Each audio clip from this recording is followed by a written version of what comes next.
Lately, it seems a consensus has formed around Pahkitew Island being the worst season of total drama. This consensus is wrong. In all seriousness, I get why people don't like Pahkitew Island, but I find it baffling that so many people consider it worse than All Stars. This season is a complete trash fire in almost every department. Let's start with the basic premise. The idea of combining the first two casts was a good one. Sure, it's a bit odd that both of them got equal representation, considering the original cast has twice the characters to choose from, but that's not a big deal. The problem is there isn't a lot done with this crossover. There are barely any notable interactions between the casts. Everyone mostly just sticks to the people they already know, with 3 exceptions. Sierra, who just treats Cameron like Cody and starts to think he is Cody. Heather and Joe, who you'd expect to be really engaging rivals, but they just bicker over petty stuff until Joe is eliminated. And then there's Scott. He has a funny and weirdly wholesome romance with Courtney. Ladies first. Or is that wrong because this is dangerous? Or is that wrong because this is the 21st century? Or is it the 22nd? While it lasts, at least. Honestly, Scott is probably the best part of this season in general. Yeah, he's different from his appearance in Revenge, but I really don't mind. The other big gimmick of this season is having the teams be heroes versus villains, which is an interesting idea when you think about it for less than 5 seconds. Putting all the nice people on one team and the manipulative schemers on the other just results in the heroes having nothing going on and the villains having so much going on it feels suffocating. Also, while the people on the hero team were nice in previous seasons, they feel absurdly nice here. It's kinda creepy. The challenges are all based on challenges from previous seasons, which is another great idea that's executed horribly. These don't feel like revamped versions of past challenges. They feel like leftover challenges from Revenge of the Island, but the writers make a loose connection to a past challenge to justify it. Most of them aren't that interesting either, and they use Fang way too much here. His presence in Revenge made sense because he was Scott's biggest weakness and the mutants were all over the place, but here, I just got sick of seeing him. Like, really? He's the final obstacle of the season? They couldn't come up with anything else? There are a few good challenges, like the Fun Zone, which implies that Chris had sex with his Venus flytrap somehow, Suckers Punched, and the Blue Harvest Moon. Although, I might just like that one because it gave us nice Heather, and she is a treasure. Speaking of Heather, we might as well get to the characters. The ones they chose mostly made sense, aside from Sierra and Sam, who had no business being here and did basically nothing the entire time. Chris is at his worst here. I'll go into more detail about his decline later, but this season adds something new. Him directly taunting individual contestants about their personal lives. It's not entertaining, and it doesn't even make him more hateable. It just makes him look pathetic. Like, he has so little faith in his own show that he feels the need to create the drama himself. It almost feels like he's insulting the audience's intelligence in a way. Like he can't trust us to pick up on what's going on. Or maybe that's the writers doing it. I don't know. I could go into all the individual contestants and what's wrong with them, but most of them have a similar problem. They're borderline allergic to logic. Best example I can think of is the fact that Alejandro, the most strategic and manipulative character in the entire series, spends half the season pretending his legs are asleep. At no point are we given anything resembling a reason why he did this. He literally got nothing out of doing it, and we're never shown what he was expecting to gain from doing it, if anything. He never tried to gain sympathy or get out of challenges. He just walked on his hands most of the time. Did he just want to show off the fact he could walk on his hands? If so, I think he made his point by the end of the 2nd episode. Some other examples include Heather hiding the immunity idol and it never occurring to her that Alejandro saw her hide it, despite him talking to her almost immediately afterward. And then there's the boxing challenge, where Chris pretends the fights are random when they're actually tailored to the contestant in the ring. Pretending it's random doesn't add anything to the challenge. If anything, it takes away from it because Chris has to screw with some of the fights to keep the illusion up. It's a pointless deception that the characters look dumb for not seeing through immediately. Then we get to the overarching storylines. There's almost nothing new here. The 3 three main focuses are Heather and Alejandro's rivalry, Mike keeping his personalities in check so he can be with Zoe, and Courtney and Gwen's love triangle with Duncan, all of which were some of the biggest plot lines in their respective seasons. And aside from the love triangle, all these plot lines had already reached their logical conclusions. Giving us more here just makes them feel so played out, it initially made me like the entirety of these plot lines less. Now, there is one new plot line we get, and it's easily the worst storyline in the series. Mal. Even if you don't think All Stars is the worst season, I dare you to tell me there's somehow a worse villain than Mal. Basically, one of the biggest plot lines in season 4 was Mike getting all his alternate personalities under control. Now, thanks to Scott accidentally hitting him in the head, a new personality is awoken. Mal. The show does everything it can to make him seem like this super intimidating force, but he's just pathetic. The other season's villains had these things called strategies. They weren't always good strategies, but at least they had actual plans for winning. Mal just goes around breaking things because he's cartoonishly evil, and any strategies he does have are contradictory. Like, he tries to manipulate Cameron into only trusting him, but also constantly tries to get him kicked off. Which is it? Do you want to use him or get rid of him as soon as possible? You can't do both. He's also incredibly obvious. The only reason he goes so long without getting found out is because, like I said earlier, the show turns everyone else into complete morons. Alejandro is a master of manipulation and has the best people skills in the series, yet he thinks it's a good idea to tell this clearly dangerous, violent guy that he not only knows who he is, but also has evidence against him. It's not even an attempt to blackmail him, it's just simple gloating. He gains literally nothing from telling Mal this. This is the kind of mistake Phoenix Wright would make, not Alejandro. Cameron was able to correctly diagnose all of Mike's personalities just from watching him in action, and he doesn't notice anything off about Mike. And then there's Zoe. To all the Zoe fans out there, this is the reason so many people hate her. In Revenge, she was essentially female Trent, which worked because she wasn't the focus. Here, she becomes the main focus, and they made her dumber than season 1 Lindsay. She's made aware of Mal's existence pretty early on, and she spends so much time seeing Mike act suspicious and uncharacteristically nasty, and doesn't put 2 and 2 together until Mal brings up the necklace Mike gave her. Keep in mind, Zoe is Mike's girlfriend. How the hell does she not see through this?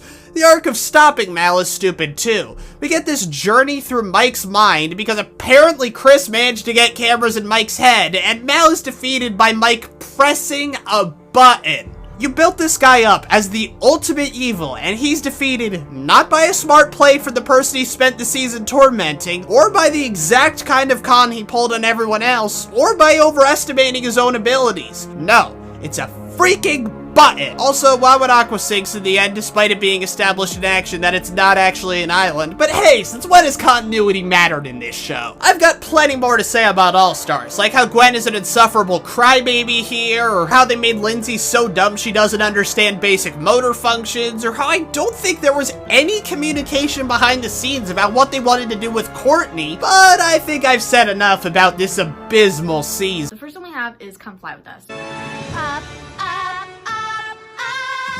Sing, sing, sing, sing. We're flying and singing. We're flying and singing. I don't know about you guys, but I feel like this was just a perfect introduction to the season. Like, it's just so well done. And, you know, any song, I'm going to say this in the future too, any song with Emily Claire Barlow is going to be a banger, okay? And for people who don't know, Emily Claire Barlow is Courtney's voice actress. As far as Total Drama is concerned, I am Courtney. And in my real life, my name is Emily Claire Barlow, and I'm a jazz vocalist and a voice actor. Which, I don't know if they did this, but I think all the people who are, like, voice acting are also the singers for, like, these songs. I mean, they're not meant to be good. This is, like, a reality show, so it would make sense that they're all, you know, singing, and they didn't hire people to do vocals. Because I know in some shows they'll, like, have the characters start singing, and it's not actually them. It's, like, a separate voice actress they just got, so they hire someone else to do the singing part because, like, the voice actress doesn't know how to sing. But for this show, I don't think they did that. I think it's purely just all of the voice actors like singing. And this goes for like the rest of the songs. Emily Claire Barlow literally carries, and it fits Courtney's character so well. Like the way she's just like doing her high notes in this song, like, Guys, you're singing on TV. Haven't you always wanted to? It can't just be me. it's just so well fitting. And the jazz hands they do at the end of the song after forcing Duncan to sing a singular line. This sucks.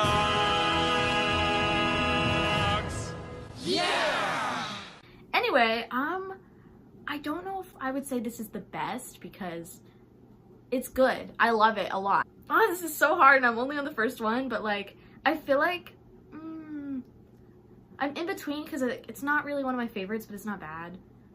I think just because it's the intro, I have to put it at phenomenal. This one has no right being as good as it is. It's literally a song about scared having sex. It's loving time. Loving time. Scarabs, get busy now. Although it's definitely not my favorite, it's like really catchy and you can't ignore that, you know, for what it is. I think I'm gonna put it in good only because, oh, Rowan Time. Rowan time. Okay, I guess they have it as two separate ones. Rowing Time is gonna be lower. I'm tempted to put it at phenomenal only because the part at the end where Sierra is like, Amazon! Kill the Amazons.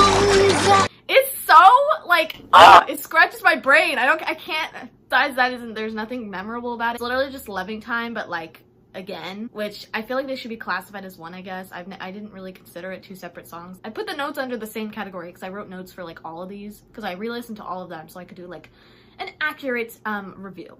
If this is even a review. Okay, next is Before We Die. Separate times we wanna do before we die. Hello. Immediately the Best of the best of. This is personally one of my favorites just because this is such a Chris McClain scenario that I have to rank it high. I mean, I love the song too, so that's part of it. And nostalgia, but like, this is such a Chris McClain scenario. He's throwing them out of the plane and he's still making them sing. I was gonna say I love the rap. I mean, it's not really a rap, but they're not really singing. Like the part where it's like, they're all listing off like the things they want to do before they die, like the first time around. Julian's champion. Bring it home to see my mama. Mary Cootie. Catch a barrel. Destroyer. Into a throwing star. Lion tamer. New food namer. Prepare for the parallel bar. Is so catchy. And I love like the part where they're all going in a circle too. It just works so well. Okay, moving on. Oh, this is really hard. Okay, I'm gonna wait for Sing before I rank. Firstly, it just annoys me how people don't hold Bridget to the same standards they hold Gwen. Oh no! I'm sorry, I have to say it. Like when it comes to her cheating on Jeff in this season, was Gwen in the wrong? Yeah, but nobody in that damn love triangle was in the right. Bridget did the same exact shit, and then, I'll get into it later, sang a shitty apology song to Jeff and just expected him to forgive her. Now back to the song at hand. Gwen, Courtney, and Heather did what they needed to do. They carried the song. I mean, of course they did because she stuck to a pole. But like, the background vocals in the beginning, the ooh yeah.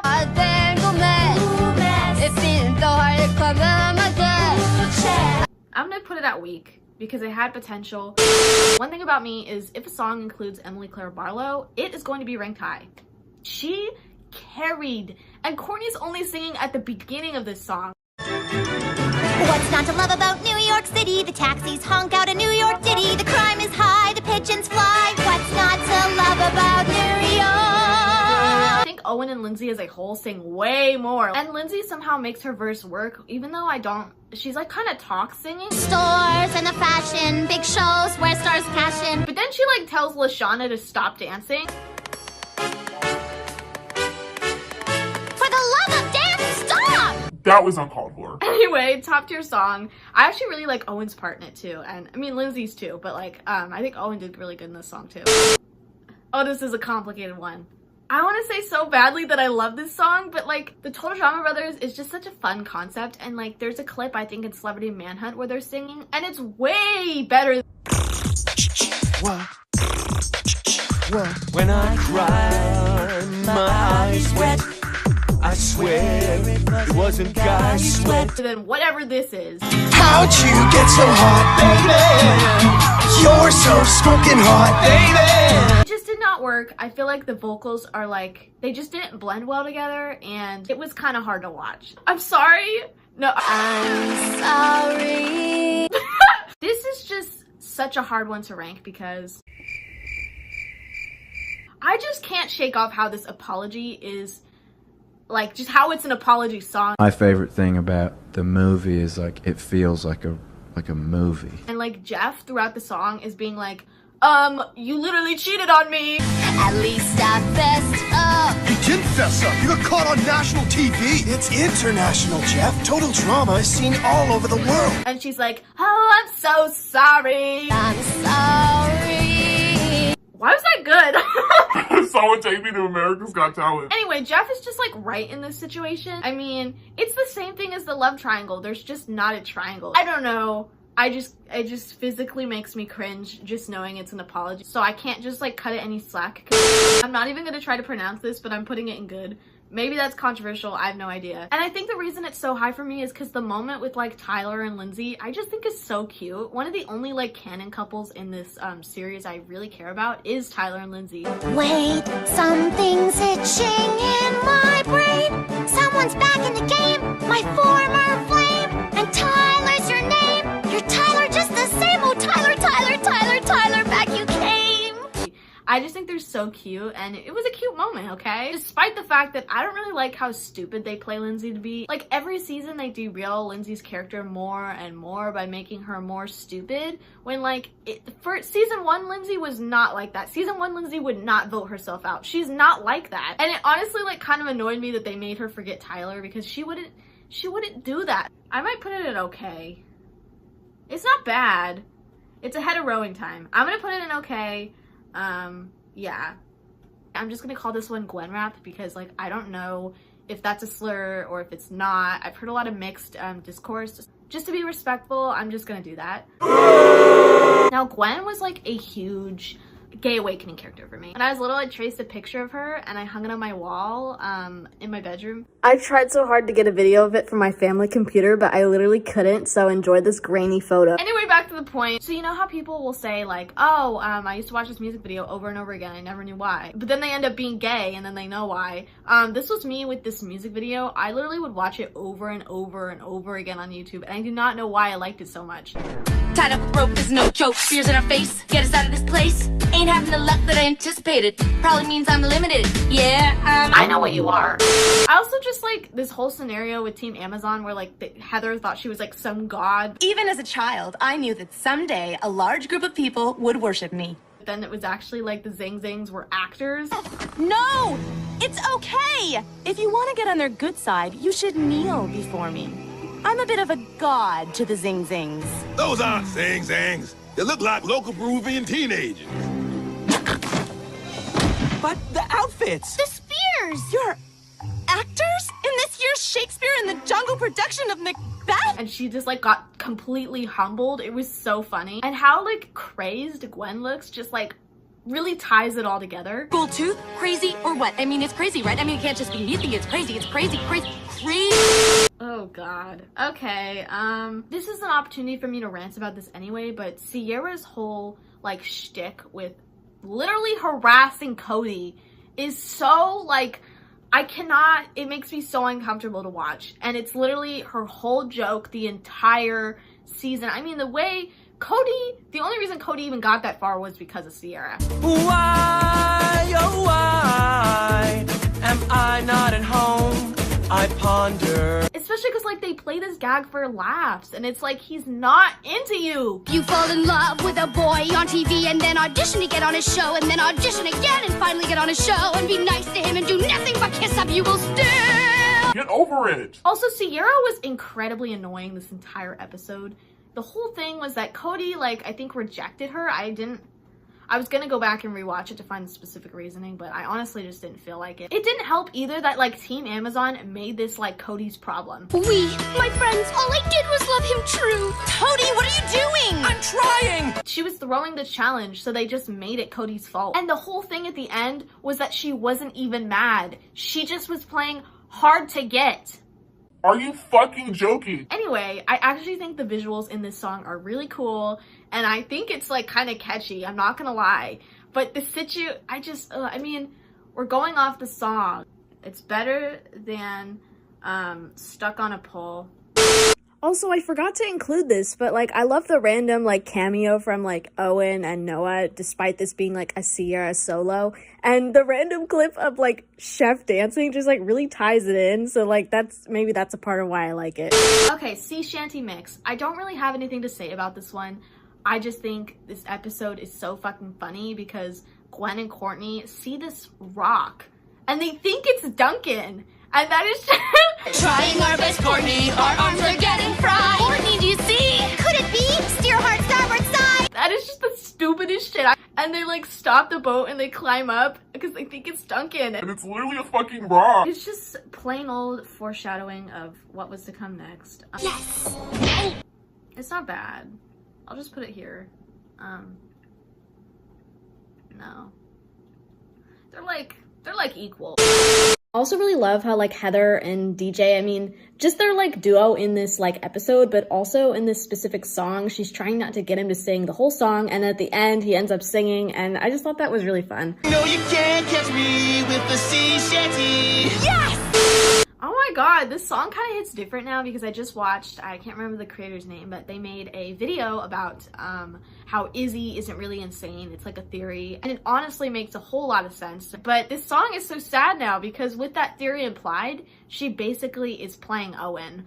And Owen is just so sad that like she's lost her memory. But if you imply that theory again, I think that she was not actually even losing her memory, she was like faking it all. If you're into total drama, I totally recommend it. It is a really long video, but it's totally worth the watch. I'll try to put it on the screen or like in the description. I think the visuals in this one is really cool, like the little doodle style. I think it's so cute and they should definitely try using that more often. I think they've only used it in like clips that pertain to Owen because they also did this when he was talking about how he fought a bear in like season 1. So I think that's why they used it again, you know. Oh wait, there we go.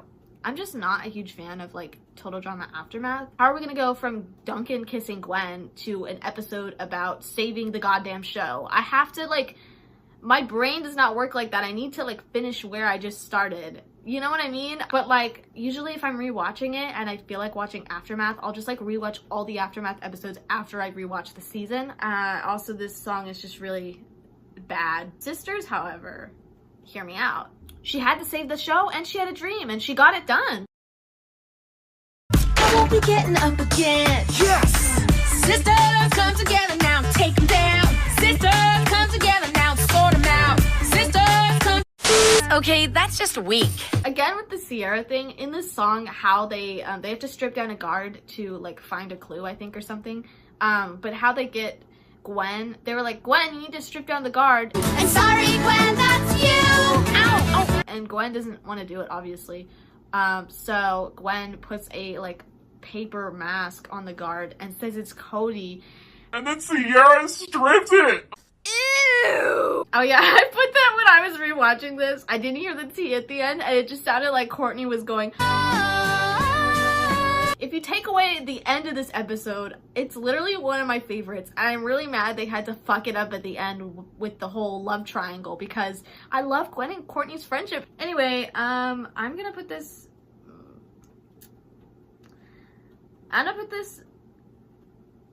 in okay. No. I think it's good, okay?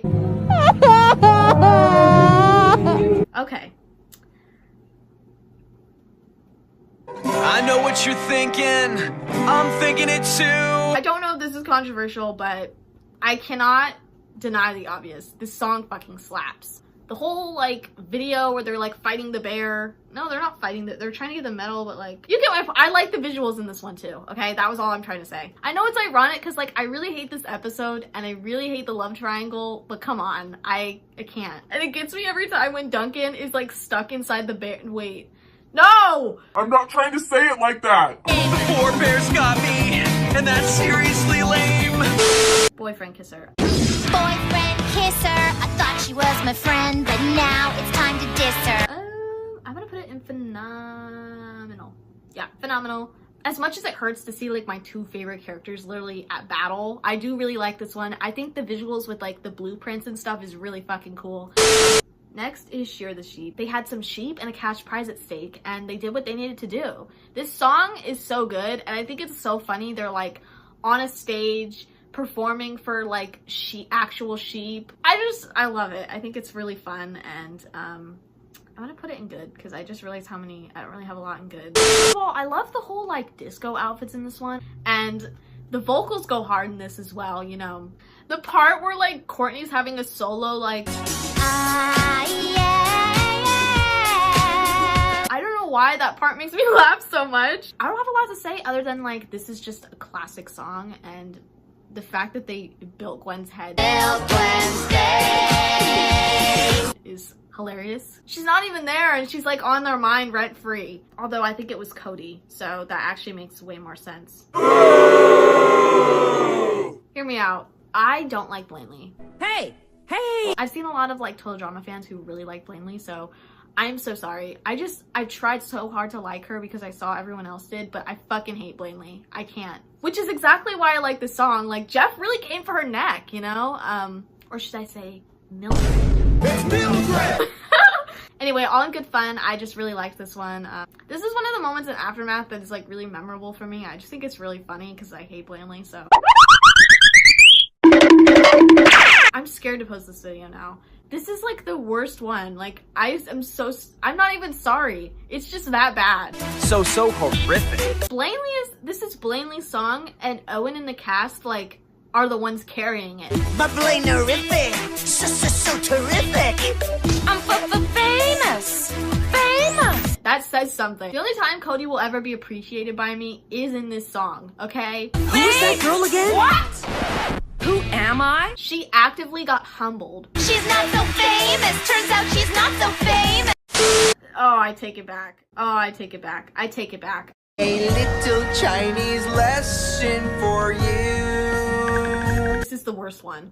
Why did I even say the last one was the worst? I don't think I need to explain why this one is like the worst. It's just really forgettable, and something about this song is definitely problematic, but also the fact that it's just the same thing repeated 5 times. Man, it's no raw deal. So it's really awfully repetitive. And awful in itself. Next we have Wake Up. I honestly kind of forgot about this one, but one thing about this show though is if Alejandro and Heather are in a song with a duet, then you know it's gonna be good. And literally, why is Al like foreshadowing here about his legs? Loser is what the lion called you when you couldn't find your balls. Next we have Condor. I take back what I said about Cody and like the only time I'll ever appreciate him. I actually kind of like this verse in the song. I've got problems with Condor. And one thing I've come to notice too is he really doesn't sing. How was he not eliminated? I saw somewhere when I was researching this that there's like a reason he doesn't sing. I'll try to find the comment again, but I remember thinking it made logical sense. Same with like Sierra in the song. I actually really like her verse too, but like Heather takes the cake. How I really hate these birdies, and I wanna live to see my 30s. I mean, I love how I didn't mention Alejandro. I'm sorry. I'm tall, I'm tan, I'm young, I'm handsome. I'm coming to bring back your wee ones. So hush, my sweet Condor. Hear me out. No, I don't even, why do I say that like every time? 2 songs ago when I referenced like the Heather and Alejandro duets, this exactly is like a prime example of what I'm talking about. When I was little, the other song I'd watch on YouTube nonstop was this one. I didn't even like Alejandro or Heather. Like, it was just that good. Like, when a song is that good, you can't deny it. Also, I think the whole like puppet stage thing, I think that's like a really cool like visual for it. Also, called it from the beginning that they were gonna end up being a couple down the line. Maybe this is why I've been invested in enemies to lovers tropes, but like they were probably one of the very first ones I ever like consumed in media. I was originally gonna skip this one, but it's not really that memorable. Like the only part that's memorable, I guess, is like Harold coming in and like rapping or something. I don't know. Give it up for my man Cody. Harold's in the house, spitting rhymes like a roadie. Gwen's a boyfriend stealer. Whoa! Duncan's a dead man. Oh, no. Stop the music! Here we are again, Courtney carrying the song. Hawaii style, surfing down this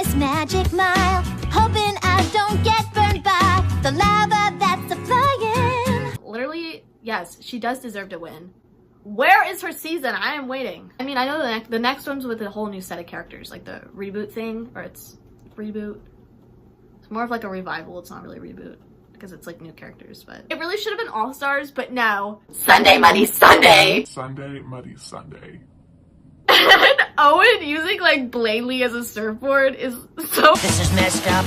It's true. Sorry, Blanley. Don't sue!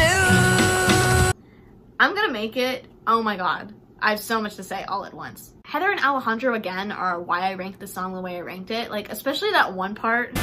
You are the worst. Why must you torment me? It's all a game to you, but not to me. Heather! I don't know why that verse was so short, but I really like the whole like change in like the instrumental or whatever. This is how the whole song should have been done. Really, it was really good, but I also like the song as a whole, I guess. I mean, also Cody and Sierra's part is like really short and it's just Sierra singing, even though Cody is the one in the final 3. Which brings me again to like, yeah, Cody doesn't really sing that much, so I can kind of get why now, but...